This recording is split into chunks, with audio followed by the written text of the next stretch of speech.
start. What are your emotions now you've had time to digest the result a bit more?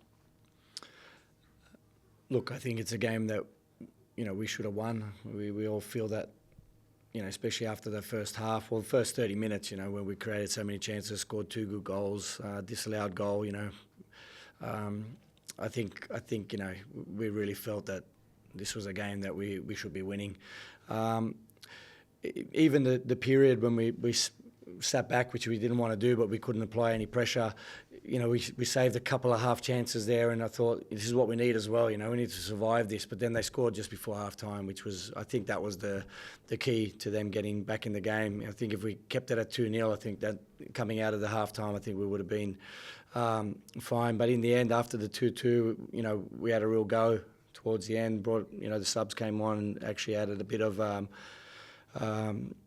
forward thrust, but we just couldn't get the winner in the end. But again, overall, just disappointed that we didn't get the win. I think we deserved it.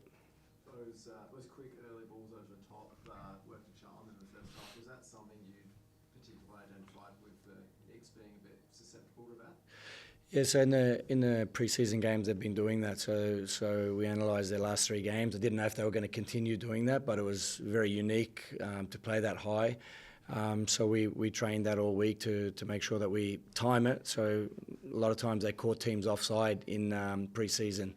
So we knew it wasn't going to be easy. And then they've got the goalkeeper coming off, clearing it. So it's not as easy as it looks, to be honest. But we executed it in that first half very, very good. I didn't expect us to create that many opportunities. And I think even the third goal that was offside was very, very close as well. So, just overall, I was very, very happy with the way we executed that. It's just we weren't able to maintain it for the whole first half. That was a little bit disappointing. But I think for the first game, the boy not knowing sometimes how you're going to be when you start, I think it was overall very good. And again, disappointed we didn't win. Phoenix had more than 70% of possession. Bales led three-man midfield and a couple of other players dropping in at times. How much did you feel that impacted on the game? The fact that they probably had an extra man in midfield at most times, if not 2. Yeah, it was just the way we handled it, and I think at the start we had more pressure on the ball. So them having the ball created those moments where we were able to get in behind. So that wasn't so much the issue for us. But then once they started getting having possession and we weren't able to put pressure on the ball, then it became, that was the last 15 minutes of the first half. But they also had the ball when we had all those chances, so that wasn't the problem. But then we just weren't able to maintain the intensity of that press, which created those chances, and that was the worrying. Second half, it evened out a little bit. We were happy for them to have the ball, but then just choosing the right moments to win it. You could see everybody was getting a bit tired, both teams towards the end. But the last 10 minutes, I thought maybe we can create a really big scoring chance and get the winner. It's just a couple of the finishing passes, like Tags was free, and a couple of balls to Tags just were a little bit overhit, and so they're just a little bit of more finesse in those moments. And I think Tags probably would have had another goal. For that first half an hour, what did you make of the connection between Jaden, Despotovsky and Tags? It seemed pretty exciting. It was excellent. I mean,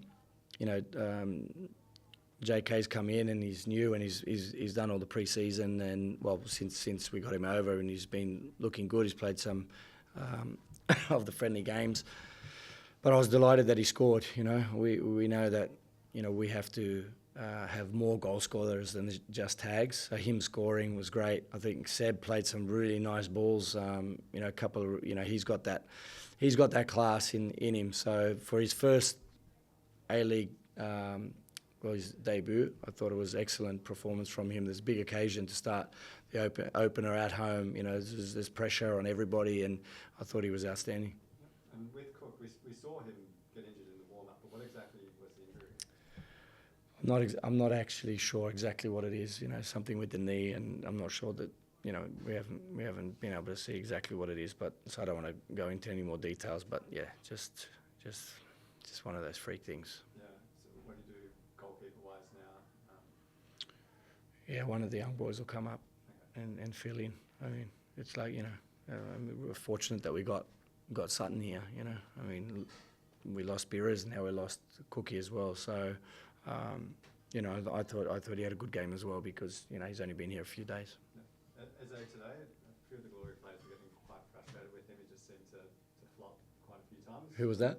Eze, from your perspective. Yeah, I mean, but he's physical and he you know, he's got a really, you know, physical profile, and that, you know, that's uncomfortable to play against at times. So yeah, you know, I mean, we identified him as well, and we saw that he's going to make those runs. He's going to be challenging, and he was. You know, he was a tough guy to play against. You know, and even his first goal. I mean, he still had a lot of work to do to score that goal. So yeah, it's a very good signing for them. Yeah. And Tom Lawrence, what's his chances of playing next week?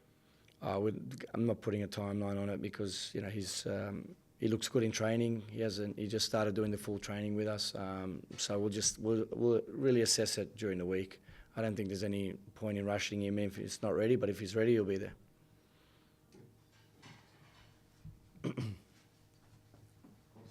There are obviously a myriad of squad issues that are already kind of going on, and now you know you face the big Western Australian boogeyman and having to go over east and obviously tackle the rest of the season. So I guess just how do you kind of feel with trying to manage that, knowing that you know it's only really going to sort of kick into gear and get started soon.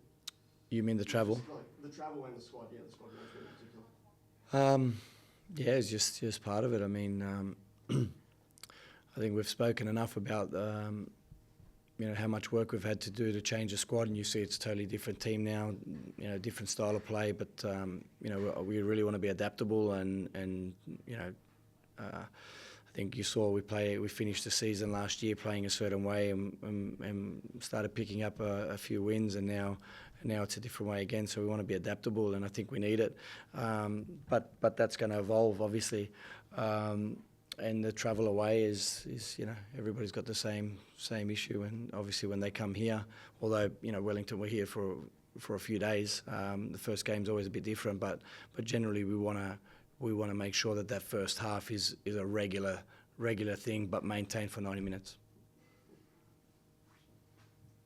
Just quickly, you kind of mentioned earlier, like you need a bit more pressure on the ball to prevent Wellington from getting on top of the game and dominating the ball so much. How do you get that the longer a game goes on, when teams and players are, you know, no one's going to be at full pelt for 90 minutes. So I guess what's the workaround? Is it sitting a bit deeper and soaking up a bit more pressure, or is that kind of just playing into other teams' hands a bit? Well, it did today. Today didn't help. That doesn't help us, but we have to be able to do that as well, and be comfortable there, but not stay there. You know, I mean, I think the first 30 minutes, what was really impressive is that we had different levels. Sometimes we were high, sometimes we were lower, but the courage was there to step on, and you know, maybe the 2-0 was a little bit of a security thing, and we can relax a little bit. I don't know, but as soon as we didn't put that pressure on the ball, we weren't as comfortable. So obviously, you know, I prefer us to always have pressure. It doesn't matter if we're sitting higher or lower, but if we're lower, you can still have pressure, and you can create chances on the break from deeper. There's no problem. But we were deeper, but no pressure, and that's where they caught us with that goal before halftime. Was O'Neill coming off at half-time tactical?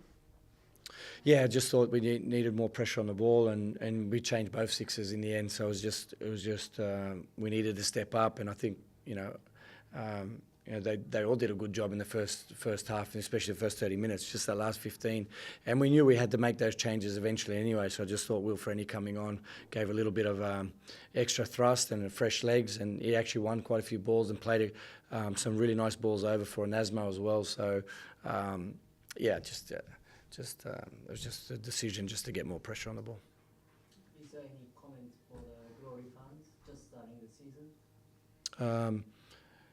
We obviously really, you know, we love playing here. The support is amazing, and especially when we're now creating chances and scoring goals. We want to be doing that all the time. It's a big difference, big difference feeling. You know, you ask about Kachalski and Seb, and you're talking about guys that can score goals, and Tom Lawrence. You know, so not just tags, and I think that's important. And but when the fans are behind us like that, and you know, it's just such a great feeling. That's why we're just disappointed we didn't win the game today, because I just think that we deserved it. we started the game excellent and just deserved the win. All good. Well, thanks. Thanks, guys. Cheers.